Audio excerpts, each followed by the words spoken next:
नमस्कार साथियों, आज एक वीडियो लेकर मैं आप लोगों के सामने आया हूँ। आज का ये वीडियो मैं आप लोगों के सामने इसलिए लेकर आया हूँ, जो लोग कहते हैं कि बबलू ने क्या किया। साथियों, नर्सिंग भर्ती को करवाने के लिए हमने बहुत संघर्ष किया। मेरे साथ कई लोग जुड़े थे, चाहे उत्तरकाशी से हैं, चाहे हरिद्वार से हैं, देहरादून से है, सभी ज़िलों से लगभग मेरे साथ लोग जुड़े हुए थे और बहुत लंबा संघर्ष हमने किया। आप इस वीडियो को देखिए और उसके बाद आप लोग डिसाइड कीजिएगा कि हमने कुछ किया या नहीं किया। देखिए आप ये वीडियो। लड़ने का काम कॉलेज एमकेवीजी कॉलेज में अपने टीम के साथ, अपने एनएसयूआई के टीम के साथ लगातार ये छात्रों की आवाज बनने का काम कर रहे हैं। जिस प्रकार से बबलू भाई अपने प्रोफेशन की आवाज बनकर के यहाँ पर काम कर रहे हैं, ठीक उसी प्रकार से संजय जोशी जी हमारे छोटे भाई भी कॉलेज में लगातार छात्र छात्राओं के हक के लिए लगातार, चाहे उनको एडमिशन की उनको कोई दिक्कत आ रही है, तमाम अन्य सारी दिक्कतों को लेकर के यहाँ पर लड़ रहे हैं। और आपका मैं बहुत धन्यवाद ज्ञापित करना चाहता हूं कि आज आप यहाँ पर नर्सिंग भाई बहनों के समर्थन में आए और मैं आपसे उम्मीद भी करता हूं कि आप एक दिन अपनी पूरी एनएसयूआई के टीम के साथ आकर धरना स्थल पर समर्थन दें। और आज 36वां दिन यहां पर अनशन का है और 30वां दिन भूख हड़ताल का है। और ये जो बबलू भाई प्रदेश अध्यक्ष हैं, इन्होंने आज अन्न जल को त्याग दिया है और मौन धारण कर लिया है। लगातार जो 2621 वर्षवान नियुक्तियों को लेकर आवाज यहां पर धरना के माध्यम से सरकार को देने का काम, चाहे वो भूख हड़ताल के माध्यम से, और आज बबलू भाई ने ये भी ऐलान कर दिया है कि वो अन्न जल भी त्याग देंगे और मौन धारण करेंगे। इसके माध्यम से लगातार सरकार को आईना दिखाने का काम हम लोग कर रहे हैं। लेकिन उसके बावजूद भी नर्सिंग प्रोफेशन के सारे लोगों का प्रतिवाद न करना भी बहुत बड़ा दुख का विषय है। आप क्या जवाब दोगे उस भावी पीढ़ी को? आप क्या जवाब दोगे अपने बच्चों को? जिस वक्त आपके प्रोफेशन का चेयर हरा हो रहा था, जिस वक्त आपके लिए एक व्यक्ति बबलू लड़ाई लड़ रहा था, उस वक्त आप क्या जवाब दोगे अपने पीढ़ी को?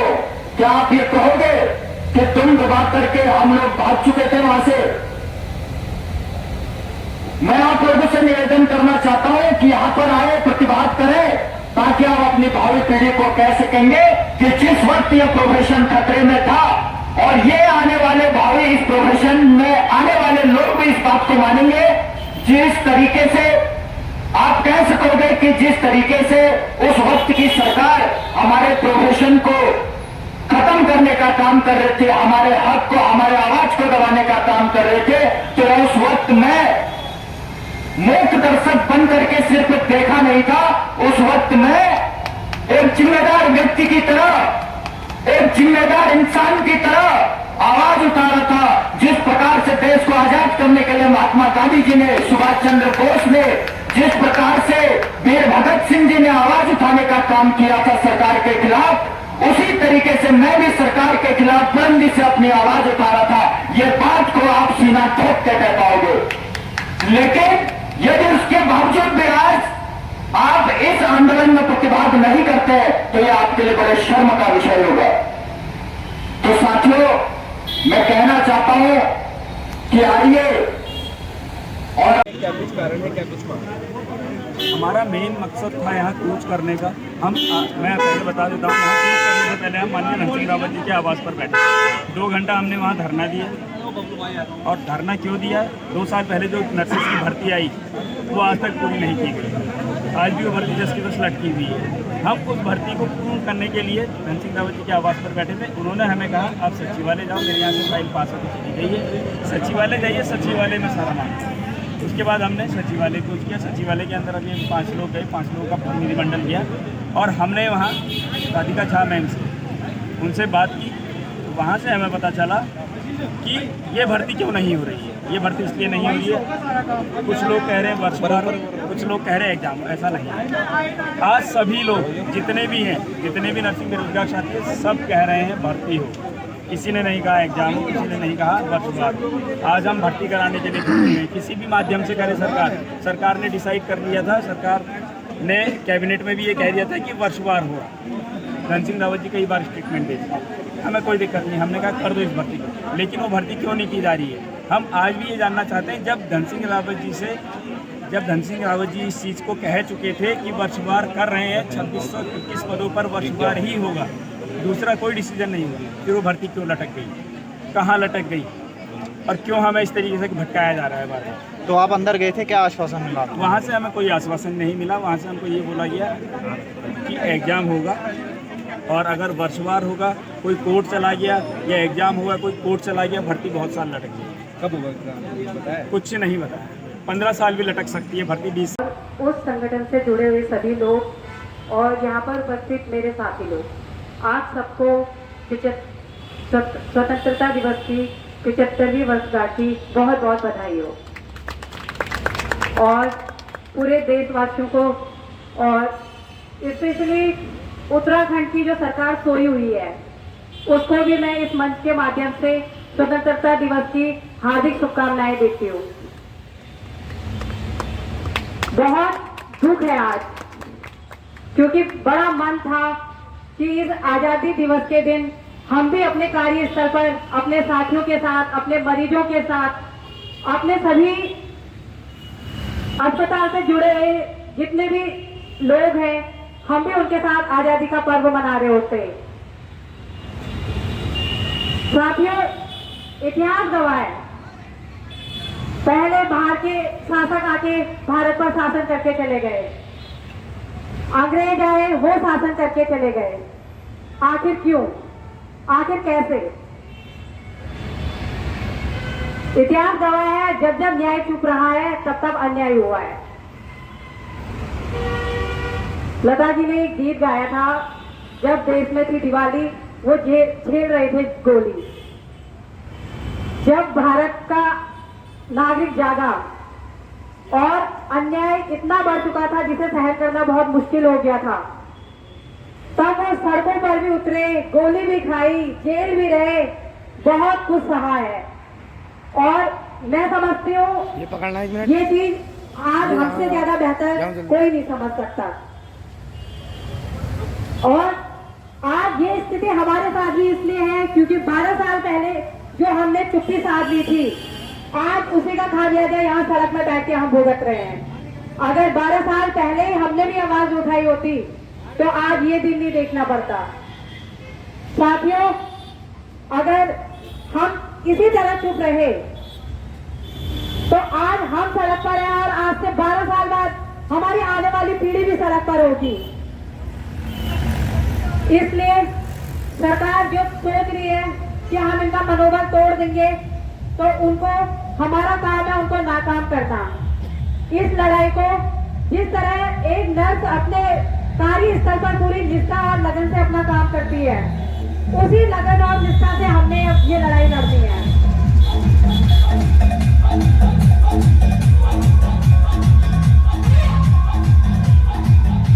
आज से 12 साल पहले हमारे कई साथी कोर्स करने के बाद विदेशों में पलायन कर गए और हमें भी बोला कि चलो वहां चलते हैं, बहुत अच्छा स्कोप है, अच्छी लाइफ जिएंगे, हमारे बच्चों के लिए भी अच्छा होगा। लेकिन हमारे अंदर तो वही था ना, नहीं, देश सेवा, देश प्रेम, क्योंकि देखा था पहाड़ियों में, दूर दूर खाइयों में कई जिंदगियां ऐसी थी जो रास्ते में ही दम तोड़ देती थी क्योंकि सुविधाओं का अभाव था। तो लगता था नहीं, हमने ये कोर्स इसलिए नहीं किया है कि हम अपने देश से बाहर जाएं, हमने ये कोर्स इसीलिए किया है क्योंकि हम अपने देश में रह के कुछ करना चाहते थे अपनों के लिए। पर आज उनकी बात याद आती है, क्या करना था, यहाँ सड़क में बैठना था, ये पीड़ा सहन करनी थी। हमारा भविष्य तो अंधकार में हो ही गया है और अब लग रहा है हमारे बच्चों का भी भविष्य अंधकार में है। साथियों, जो लोग यहाँ पर उपस्थित हैं वो और जो अपने कार्यस्थलों पर कार्य कर रहे हैं, चाहे वो स्थायी हो, अस्थायी हो, आउटसोर्स पर हो, ये लड़ाई सिर्फ हमारी नहीं है जो हम यहाँ पर उपस्थित है, ये लड़ाई हम सबकी है। तो सरकार जो ये सोच रही है कि इनका मनोबल तोड़ देंगे, हमें डटकर उनका सामना करना है। धन सिंह रावत जी, इस मंच के माध्यम से एक ही बात कहना चाहूंगी आपसे कि हमें हमारा हक प्यार से दे दीजिए, क्योंकि अगर ये युवा जाग गया तो आपकी सत्ता की जड़ें हिला देगा। तो हम चाहते हैं कि आप ये नौबत न लाए। हमारे साथी लोग इतने दिन से भूख हड़ताल पर बैठे हैं। इस मंच के माध्यम से बताना चाहूंगी कि अगर एक भी साथी को कुछ होता है, इसकी जिम्मेदार आप और आपकी सरकार होगी, और उसके बाद इस देश में जो क्रांति आएगी, उसके बाद आपको कोई नहीं बचा पाएगा। ये अभी सिर्फ आवाज है, बाद में कहीं ये चीज में न बदल जाए, उससे पहले आप सुधर जाएं। नरसिंह एकता जिंदाबाद, नरसिंह एकता जिंदाबाद। अंत में मैं बस यही कहना चाहूंगी, अपनी बात को हम लोग बार बार कह रहे हैं, और ये भी नहीं है, ये बात आपसे छुपी भी नहीं है। आपके पास जब आए थे, आपने कहा था मैं बहुत भली बातें जानता हूँ, बहुत भली बातें समझता हूँ। जब आप इतनी ही अच्छी तरह समझते हैं तो हमें ये बार बार आपको समझाने की जरूरत नहीं पड़नी चाहिए। अपने काम को, जिस काम के लिए आपको ये पद दिया गया है, कम से कम उसकी गरिमा को बनाए रखें आप। अंत में मैं बस यही कहना चाहूंगी, आप सबको आजादी की बहुत बहुत शुभकामनाएं हो, और आशा करती हूँ कि अगले वर्ष इस आजादी के दिवस में हम सब अपने कार्यस्थल में पूर्ण रूप से आजाद होके इसको बहुत अच्छे से मनाएंगे। धन्यवाद। भूख हड़ताल का है लगातार।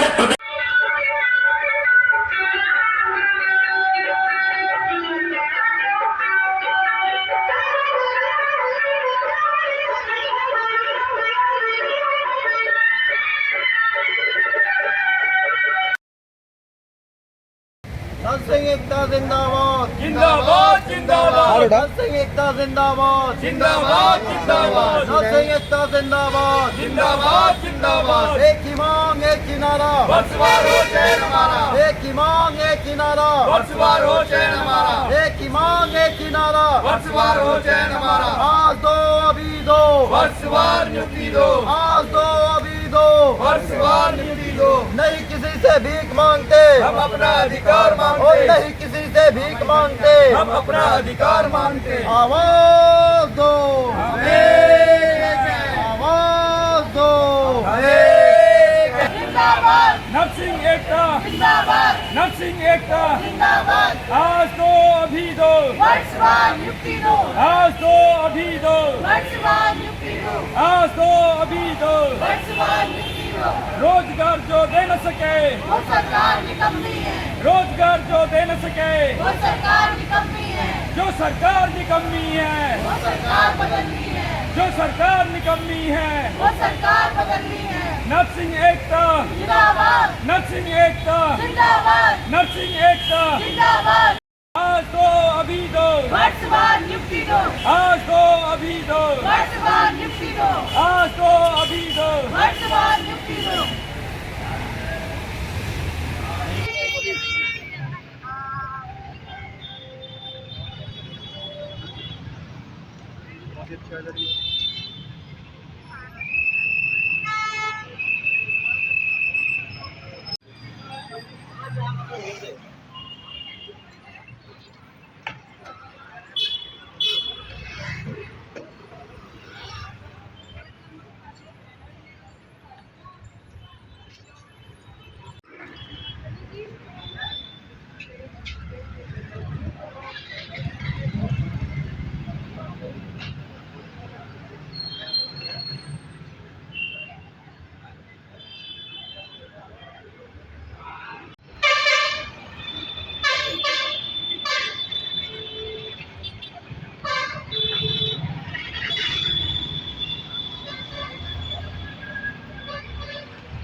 तो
साथियों, आपने ये वीडियो देखा होगा और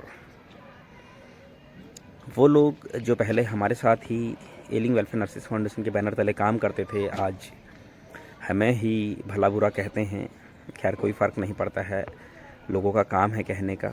लेकिन जो लोग ये सोचते हैं कि इन्होंने कुछ नहीं किया, मैंने उनके लिए वीडियो डाला था क्योंकि कुछ छोटी छोटी वीडियो क्लिप्स थी मेरे पास, तो मैंने सोचा आप लोगों को पता होना चाहिए कि हमने किस तरह संघर्ष किया। और आने वाली जो जनरेशन है, जो नर्सिंग साथी हैं हमारे, उनको भी मैं यही कहूँगा कि जब तक हम स्ट्रगल नहीं करेंगे तब तक कुछ नहीं होगा। अपने अधिकारों के लिए खुद ही आगे आना होगा, दूसरे के भरोसे बैठकर कुछ नहीं होगा। अगर हमें नौकरी चाहिए तो हमें अपने घरों से बाहर निकलना होगा, तभी हमें नौकरी मिलेगी। उम्मीद करता हूँ मेरी बातों से आप सहमत होंगे। उम्मीद करता हूँ आप लोग भी अपने घरों से बाहर निकलेंगे। उम्मीद करता हूँ आप लोग भी सरकारी सेवा में आने के लिए हर एक वो कोशिश करेंगे जिससे आप सरकारी सेवा में आ सकें।